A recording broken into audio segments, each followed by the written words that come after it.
This episode of the Creep Street Podcast is brought to you by Martini Coffee Roasters. You know, people always look at me weird when I say I start off every morning with a big old martini. But then I set them straight, and I tell them I'm talking about Martini Coffee Roasters coffee. A delicious coffee made by the Martini family. They roast their coffee using a traditional method of sight and sound to roast those little babies to perfection. And they also sell green coffee beans for those home roasters out there. And right now, fans of the Creep Street Podcast can get 20% off their entire order by using the code CREEPSTREET at martinicoffee.com. Once again, for 20% off your order, use the code CREEPSTREET at martinicoffee.com. Martini Coffee Roasters, the perfect coffee to keep you creeps caffeinated.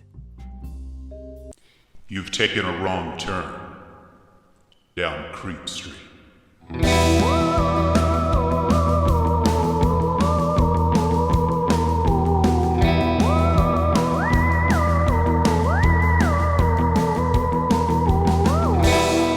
Citizens of the Milky Way, this is Maureen Bogey. And this is Dylan Hackworth. And you are listening to the Creep Street Podcast. Yeah, mama. That's right. Thank you all so much for joining us here today. We're overjoyed to have you with us, and by golly, we have one hell of a ride for you today. Woo! Strap in. To be kept up on what we're up to and what we're doing, feel free to follow us on Instagram at Creep Street Podcast, Twitter at Creep Street Pod. We're also on Facebook, on TikTok. On our Facebook, we have a subgroup called Citizens of the Milky Way. There we just like to more regularly check in with our fans. Anyone can, post memes, articles, interesting stories, anything like that. We highly recommend that you go ahead over there and check that out. Once again, it's called Citizens of the Milky Way. Woo! And if one episode a week is just not enough for you. It's not, fools. It is not. It's just not enough, you little freak shows. But the good news is we've got the solution to your woes. Yes, if you head on over to patreon.com/creepstreetpodcast, there we have all sorts of bonus content that you can enjoy. We have a $2 tier, a $5 tier, and a $10 tier. And your monthly donations will go towards all sorts of great bonus content, anywhere from movie commentaries, spoiler casts, short stories, full bonus episodes, and anything and everything in between. Oh, yeah. Once again, you can check that out over at patreon.com/creepstreetpodcast. Now, last week we had the D.B. Cooper mystery. Yes, absolutely. And what a mystery it was. A huge mystery. Thank you so much to everyone for those kind words about that episode. We're so happy that you all enjoyed it. Yeah, and I mean, just one hell of a story. We're so happy that we're able to share it with you all. And today we have another just crazy story. Oh, yes. Yes, we are. Today we are talking about the Valley of the Headless Men.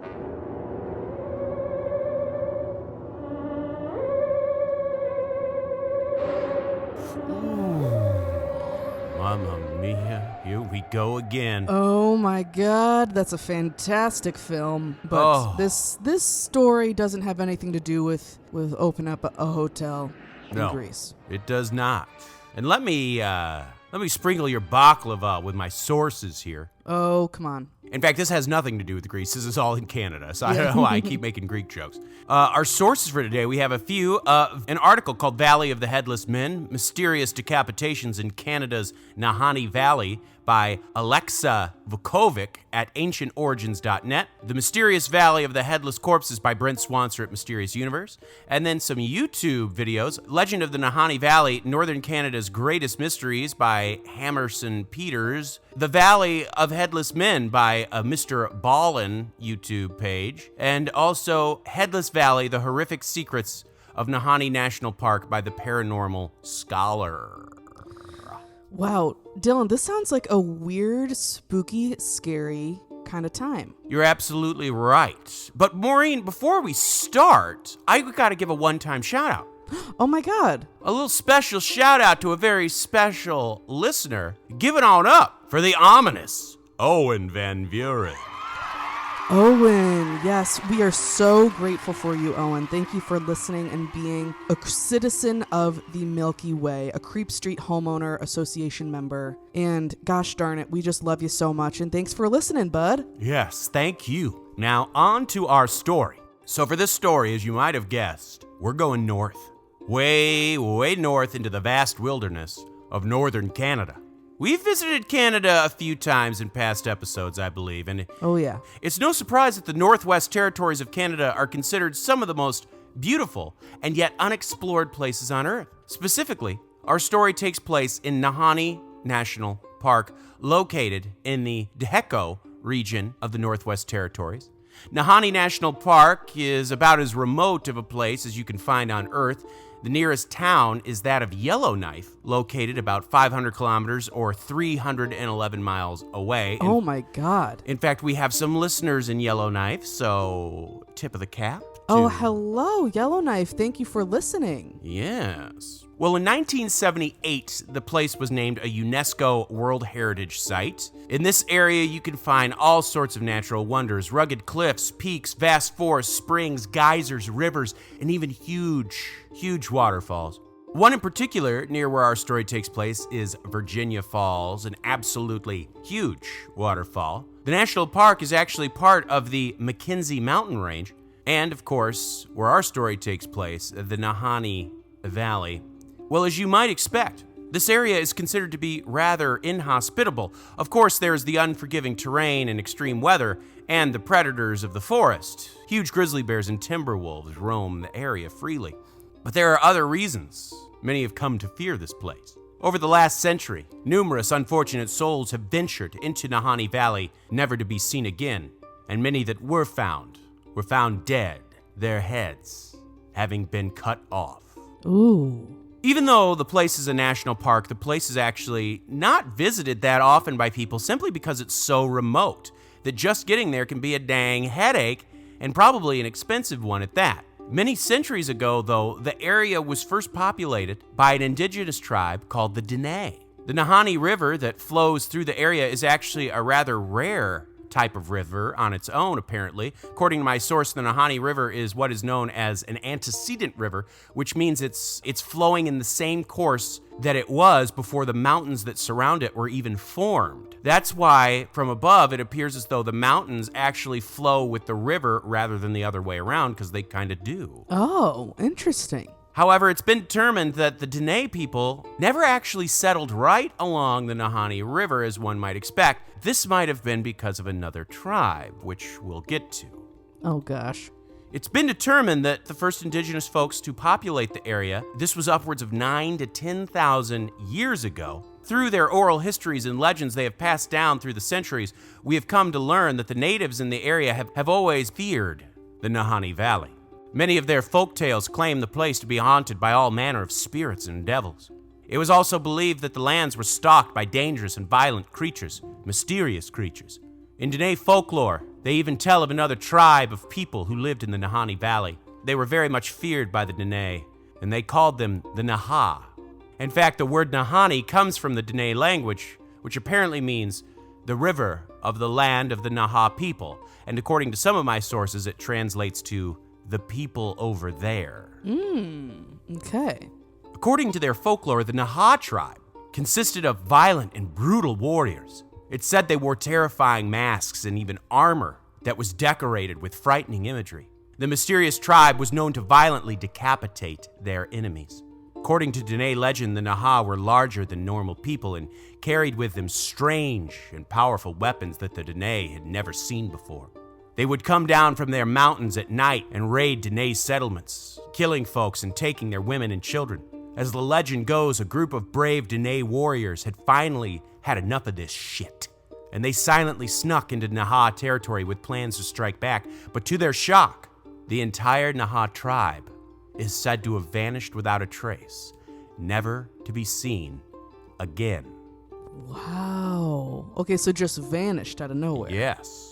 In addition to this tribe, other tribes that attempted to settle in the area were run off, saying they were stalked by large mysterious beasts.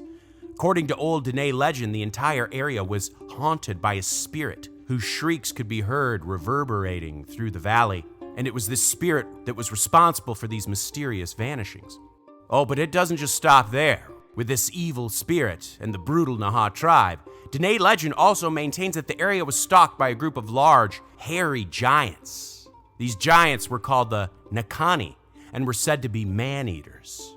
There was also the terrifying giant wolf-like creature that the natives referred to as the Wahila. This powerful beast was said to be able to crush bones with its jaws. Some say it was a dire wolf, which is obviously the modern-day timber wolf is a descendant of.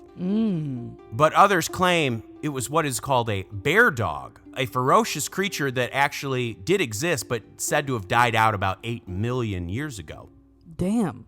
But up until now, while these stories are certainly scary, they are folklore. Who knows how much of them actually happened? But now let's jump forward to more modern times. In 1789, a Scottish explorer named Alexander Mckenzie was the first white explorer to come to the region. He was leading an expedition for the Northwest Fur Trapping Company based in Montreal. In fact, the only other Europeans in the Canadian Northlands at that time were Russian fur trappers who were over on the Pacific coast of Canada. The only folks who lived in the region, of course, were the Dene and other indigenous tribes. What's wild is that as they traveled westward, every indigenous people that they came across, whether they were Dene or a different tribe, all spoke of the fearsome Naha tribe, warning that they would not hesitate to kill anyone who dared trespass in their territory. Ooh, better watch out. In the 1830s, a group of fur traders returned from a hunting expedition nearly scared to death. They claimed they had an encounter with the legendary Naha tribe. They claimed that the Naha were truly as fearsome as legends had said they were. In fact, they claimed the only reason their lives were spared was because of the Naha's leader. It was a woman said to be fair-skinned, and apparently she had complete command over the Naha. The mysterious chiefess would come to be known as the White Queen. Up until the late 1800s, the only permanent white folks that lived in this region were fur trappers, except for the occasional missionary. But that all changed in the late 1800s when the area experienced its own gold rush. Prospectors looking for gold would of course venture into the Nahanni Valley, not having heard of the fearsome legends about the place. Many prospectors and fur trappers claimed to have found an area in the valley that was tropical, where it never snowed all year round. This tropical environment, they said, was caused by a series of hot springs that flowed through the area, and the soil was rich and fertile, and the animals there were fat and plump. It was here they claimed to have seen many strange beasts, even mammoths, which of course we know died out long time ago. Oh, yeah.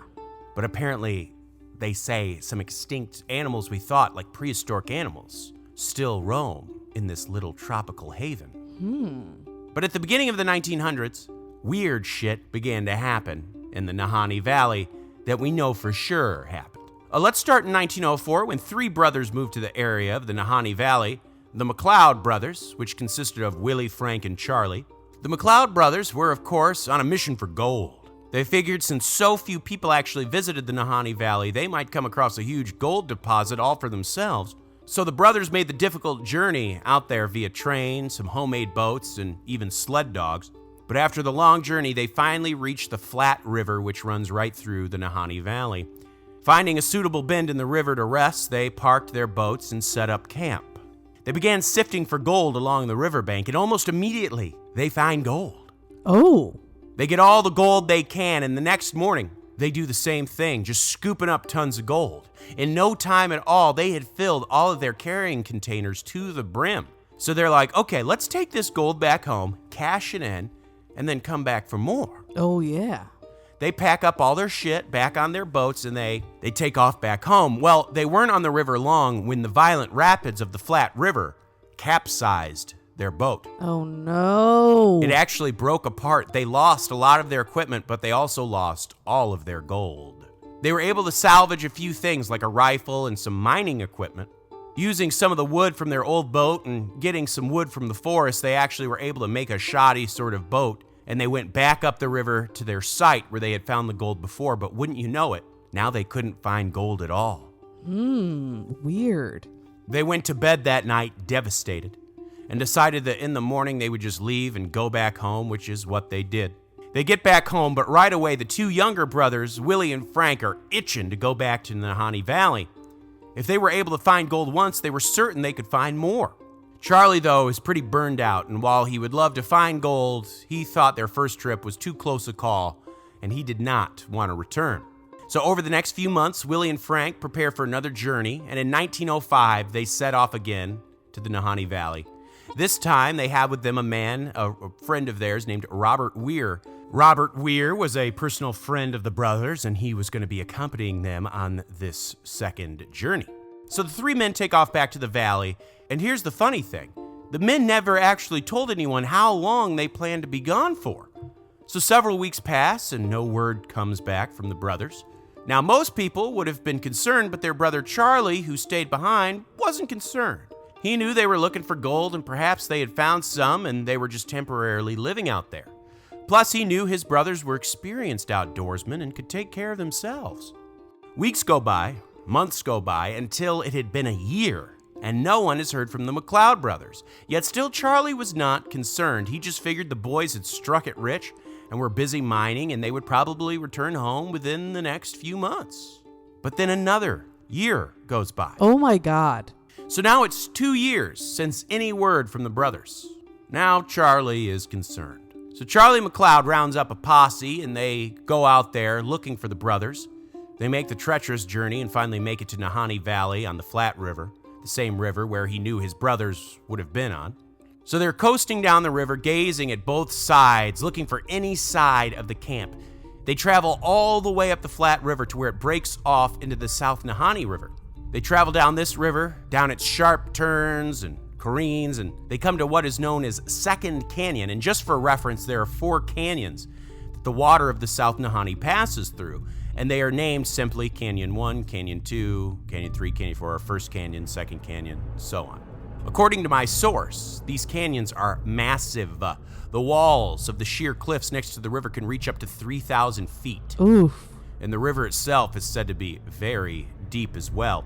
So you're essentially locked into the river because the cliffs on either side of the river are just a few feet from the river. So there's not a lot of area on the shore. And there's cave openings all up along the walls. People who go down this 10-mile stretch of river say it gives one the feeling of being watched. Oh. Part of it may be because since the cliffs are so tall, it kind of blocks out the sun. Oh. Yeah, so it's dark down there. Oh, that's so creepy. Yeah. But as they're reaching the end of Second Canyon and about to enter First Canyon, they see a tent set up along the left bank of the river. They beeline straight for the shore where the tent is, and as they approach, they can see there is a body laying on the shore next to the river. They land on the shore and rush over to the body to see that the body is without its head. On top of that, the clothes on this body are charred and burned as if they were set on fire. And here's what is wild. They could tell that when this person died, they were in the middle of reaching for their rifle, which was propped up against a nearby tree. So think about that. This person was apparently decapitated so abruptly that they're literally in the middle of reaching for a rifle. How does that happen? Yeah. And then you said the body was charred? And it was charred. Huh. So they search the rest of the campsite and quickly find a second body, badly decomposed. This body was halfway in and halfway out of the tent. On top of it was a blanket. And when they removed the blanket, they were horrified to find that this body also, too, had no head. The heads of both bodies would never be found. And because of personal items on the clothing and around the campsite, they were able to determine that these were indeed the bodies of Willie and Frank Mcleod. Oh, no. As for Robert Weir, he was nowhere to be found. He would technically never be found. A few months later, a partial skeleton was found in the river some ways down from where the campsite was. And while this body is often attributed to Robert Weir, it's actually not for certain that this was his body. The only other thing that was found at the campsite was something carved into a tree, and it read, "We have found a fine prospect," which seems to indicate that the brothers had indeed found gold. But searching the place, there was no gold to be found. Not on the bodies, not at the campsite, or even in the river. So Charlie and his crew leave the valley and get in touch with the mounted police, who launch an investigation. And this is wild. The mounted police came to the conclusion that all three men had actually starved to death, and that the missing heads were to do with just animal scavengers. Huh? And that they say that's why Robert's body was found downriver, like it had been carried by an animal. Well, Charlie Mcleod is not buying that. Yeah, no, me neither. And he maintained that their deaths were due to an attack, perhaps by some indigenous tribe or some mad wackos in the area. But no, the mounted police refused to accept that, saying it was just a tragic accident. Well, when the story hit the news, it became a sensation for that time. People were staunchly divided as to what happened to those three men. Some believed that Robert Weir had killed the brothers and tried to make off with the gold, but was somehow killed, whether by accident or animal attack or whatever. While others believed that all three men were attacked by either a person or a group of people or some kind of fearsome creature. They felt that would explain why the bodies of the brothers appeared as though they were in a state of resistance or fighting back. After this, folks became terrified of the area, especially that stretch of river in Second Canyon. And from that moment on, that specific stretch of the valley has come to be known as the Headless Valley. But 8 years later, in 1913, a prospector by the name of Martin Jorgensen came to the town. He thought all the legends surrounding the area were all hogwash. Oh, God. Just a bunch of hogwash. Washing your hog. Hogwash. Wash your damn hog. If there was gold to be had, no amount of ghosts and fearsome creatures would keep him from it. So this man makes the harrowing journey to the Nahanni Valley all on his own. He would set up camp along the Flat River, about 70 miles upriver from where the Headless Valley is located. With plans to stay through the winter, Jorgensen actually built a log cabin. The plan was he would meet up with his partners the following summer. This guy was going to live on his own in this remote area for that long. Once he set up camp, he gets to work prospecting, and apparently in short time, he finds gold, and quite a bit of it. So he sends word back to his associates saying they had struck it rich. So now everyone's excited to meet up with him in the summer.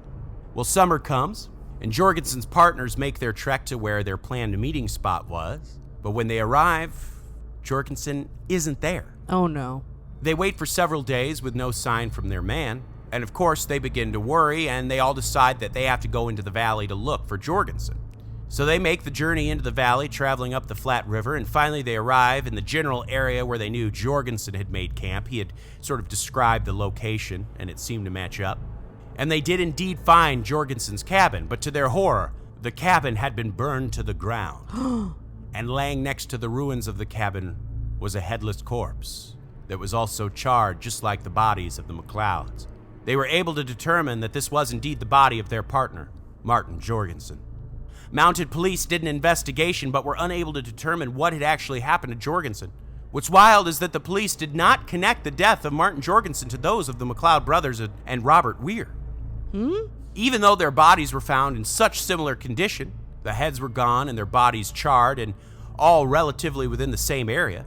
Once again, they determined that Martin Jorgensen was the victim of just some tragic accident and that animals had taken off with the heads. Just like the first case, Jorgensen's head was never found, and all the gold he had apparently found was nowhere to be seen. Oh, well, that's interesting, isn't it? Yes. Well, when this story hits the news, once again, folks are in a frenzy. They're dumbfounded. The police had not made a connection between the two incidents, and it was quickly made rumor that some kind of mad killer was on the loose in the isolated Nahanni Valley. Jumping forward now 7 years, and it's the year 1921.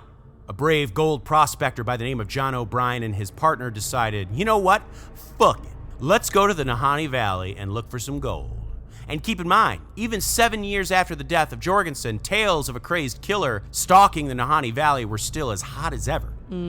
So the two gents take off and make it to the valley, and they even set up camp right there in the Headless Valley, not far from when the bodies of the Mcleod brothers were discovered. They set up camp and are there for a few days and apparently do quite well finding gold. They're quite pleased. But these men were also trappers, you see, and after a few days, O'Brien tells his partner he's going to go along the riverbank of the Flat River to check their traps, and that he should be back within 8 or 9 days. Okay, we've heard this before. Oh yeah, it's the equivalent of I'll be right back. As you can imagine, these 8 or 9 days pass, and O'Brien does not return. His partner waits a few more days, but there's no sign of him. So he figures he better go out looking for him in case he's in trouble. There was actually another prospector working in the area, and the men knew of each other, so O'Brien's partner got in touch with this guy, and the two made their way down the Flat River looking for O'Brien. And this is perhaps the wildest part of the story for me. Well, they did find John O'Brien, and of course, he was dead. However, his head was still fully attached. John O'Brien had frozen to death. But hold on for this. They found John O'Brien's frozen body sitting upright next to what was clearly once a campfire. On his face and body, there were no signs of distress. His face looked very peaceful. He appeared to just be peacefully looking at where the fire had been. In fact, in his hand, he was holding a matchbook. It was as if John O'Brien was just sitting there casually by his campfire when he was suddenly flash frozen. What the hell? Police would do an investigation, and they readily admitted that it was odd how O'Brien was found. Yet, because he had frozen to death, they had to once again just chalk it up to a tragic accident. Weird, right? Really He weird. wasn't like curled up, like trying to keep himself warm. He was sitting peacefully by the fire, was holding the matchbook in his hand. Yeah, that's really bizarre. Yeah. 5 years later, and now it's 1926, and a hunting party comes upon the Nahanni Valley. In this hunting party was a young woman named Annie Lafferty. The group had set up their camp along the Flat River in the Headless Valley, and the group apparently had a great night laughing and joking by the fire, and after some time, they turned in for the night. However, when they awoke the next morning, Annie was nowhere to be seen. The rest of the hunting party spent the whole day searching the area for Annie, but could find no clue as to where she went. So they immediately left the valley and reported to police what had happened. A huge search is conducted by the police, but Annie was never found. Several months pass, and now enters a man named Charlie, not, unrelated to the Mcleods, a different Charlie. He had actually been in the area when Anne's hunting party was there that night. He was not part of that hunting party, he was just there on his own. But he was close enough he could actually see and hear them, and they probably knew he was there too, And on that night, Charlie was witness to something terrifying. It was something he couldn't explain, but months later, when he heard about this hunting party that had lost a female member, he knew he had to come forward with what he had seen. Oh no. On the night Annie had vanished, Charlie was up in his tent along the Flat River nearby, and he had gone to bed for the night, and he said he was awakened by the sound of rocks being thrown into the water. His tent, of course, was right along the river. He gets up and he looks out of his tent, and of course it's dark, but the moon is shining brightly enough that he can see a little bit. He hears the noises again, this time off to his left. Some ways up the river, Charlie sees what is a naked white woman, fully naked, running on all fours up the side of a hill. What? She's running on all fours. It was her running that was knocking these rocks into the water. In a brief moment, the strange woman apparently paused and turned and looked right at Charlie. Charlie claimed that her face was wild-looking, as though she were possessed. Seeing that face, he just ducked back inside of his tent and would not follow her. Given a description of the woman, it seemed to match up with that of Annie Lafferty, and many believed that this strange woman was indeed Annie. Annie, of course, would never be found and was presumed dead. Wow, that's so eerie. Freaky, right? Yeah. Like something had just possessed her and she was running naked through the forest on all fours. On all fours. The fact about that she's on all fours just makes it even scarier, I feel. Yeah, real scary. Jumping ahead now 4 years, and it's now 1931. Another gold prospector by the name of Phil Powers once again decides, you know what, screw the legends. I'm going to Headless Valley to find me some gold. Oh no. He makes his way there and builds a cabin along the riverside. Not long after, his cabin would be found burned to the ground with his dead body inside of it. Now, Phil's body was actually fully intact. What makes this incident weird is how the fire started. It was determined that the fire started on the roof, which would have given Phil ample time to have gotten out of the cabin. This, of course, led many to wonder if Phil was not already dead by the time the cabin caught fire. But once again, police determined that this was just another tragic accident, having perhaps to do with Phil's stovepipe that he had there in the cabin. Of course, the vast majority of the public was not buying the police story. Now, 5 more years pass, and it's now 1936.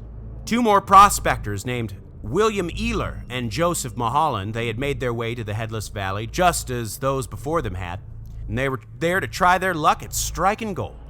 But shortly after they arrived and made camp, the men went missing. A search party was assembled to find the men, and when they came across the men's cabin, once again it had been burned to the ground. William and Joseph, though, were not in the cabin. In fact, the two men were never seen again. Okay, could have seen that one coming. Oh, yeah. Now here we go 9 years into the future, and now it's 1945. A prospector named Ernest Savard has, of course, worked up the gumption to go find him some gold in the Headless Valley.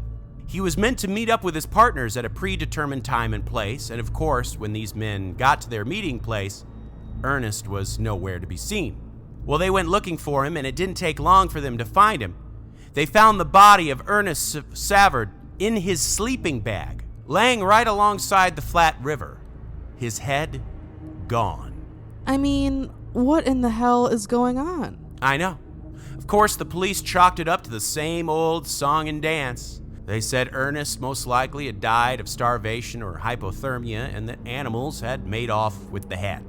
Why do they keep thinking that animals keep going off with the head every single time? I know, right? I don't know how nature, like, if that's the first thing animals go for. Like, I know, like, they go for the eyes and stuff. Right. But, like, seems like it would be hard, like, to rip the head off. You know what I mean? Right, and that every single time that's what they're going for. Like you said, maybe that's a thing. I don't know. Right. But it just seems weird. Very weird, Maureen. Well, just 1 year later in 1946, another dang gold miner goes into Headless Valley to roll the dice and see if they can't find them some sweet, sweet gold. Anything for that gold, baby. Woo. Anything for that GOLD. That's right. This man's name was John Patterson. And of course, the guy goes missing. A search party goes in, but they cannot find John anywhere. On one of the last days of their search, a few native folks visited the search party at their camp. They came with a warning that there were strange white figures stalking the valley. They were walking along the rivers, through the forest. They were generally all around. And well, after a while, the visitors bid the search party farewell and returned to their settlements. Of course, now the search party is all freaked out. They've all heard the rumors about this place, and apparently that night, the search party was kept up all night by weird sounds that had not been there until that night. The sound of howling and wailing in the distance, but coming from all directions, coming from all around them. They got the distinct feeling that they were being told they did not belong there and that they needed to leave immediately. And the next morning, the search party did just that. The leader of the search party would later say he felt the entire valley was evil and that he would never be able to forget that howling and wailing sound. Now, after this point, in 1946 until today, the number of strange deaths and disappearances have been minimal, largely because no one really goes to that area. The whole place is now a national park, obviously, but large sections of it have been blocked off from the public, saying their reasons for doing so are to protect those segments of the park. But of course, many obviously believe that the true reason is that the government knows something is up in the Nahanni Valley, and they're blocking off certain parts so that people don't get hurt or stumble upon secrets. Yeah, I could see that. That is so weird. So, I mean, do you think this is like a serial killer or something? I mean, it sounds like it's freaky. It's just freaky. And then also, why are so many of the bodies also burned? Oh, right. In addition to being decapitated. It does make me think maybe it is something paranormal. Well, like the Andy Lafferty thing is, I think, the wildest one. Yeah. But who knows what that, like, to me, the freakiest thing that we know for sure happened was the guy who was frozen. Yeah, that was really weird. That's, like, so strange. Like you said, like, kind of like being flash frozen. I don't know. Yeah. I mean, it's absolutely terrifying. Folks, let us know what you're thinking. You know, feel free to email us at creepstreetpodcast@gmail.com or reach out to us on any of our socials and let us know what you think the ding-dong hell is even going on over here. Ooh, man. I'll tell you, I got a list of names I wouldn't mind doing some prospecting with. Okay. Folks, give it up for our top-tier Patreon subscribers: Of course, the Dream James Watkins, the Finnish face Via Lundqvist, the Madman Marcus Hall, the vivacious Vicky McHugh, the tenacious Teresa Hackworth, the Heartbreak Kid Chris Hackworth, the oh-so-suave Sean Richardson, the British Bonebreaker Bex Martin, the notorious Nicholas Barker, the terrifying Taylor Lashmet, the Count of Cool Cameron Corliss, the Archduke of Attitude Adam Archer, the sinister Sam Kiker, the Nightmare of New Zealand Noeline Vivilli, the loathsome Johnny Love, the carnivorous Kevin Bogey, the killer stud Carl Staub, the fire starter Heather Carter, the conqueror Christopher Damian Damaris, the awfully awesome Annie, the murderous Maggie Leach, the Sir of Sexy Sam Hackworth, the evil Elizabeth Riley, Lauren Hellfire Hernandez Lopez, the maniacal Laura Maynard, the vicious Karen Van Buren, the arch nemesis Aaron Bird, the sadistic Sergio Castillo, the rapscallion Ryan Crum, the beast Benjamin Huang, the devilish Chris Doucette, the psycho Sam, the electric Emily Jeong, and the ghoulish Gert Hankong. Wow. Thank you so much to all of our top-tier Patreon subscribers. We are so grateful for you, and we're so happy to have you as a part of the Creep Street Homeowners Association. Yes, we indeed are. Of course, like, rate, subscribe, tell your friends, your family, your loved ones, evangelize the name of Creep Street. Go to patreon.com/creepstreetpodcast for all sorts of goodies. Citizens of the Milky Way, my name is Dylan Hackworth. I'm Maureen Bogey. A good night and goodbye. Goodbye.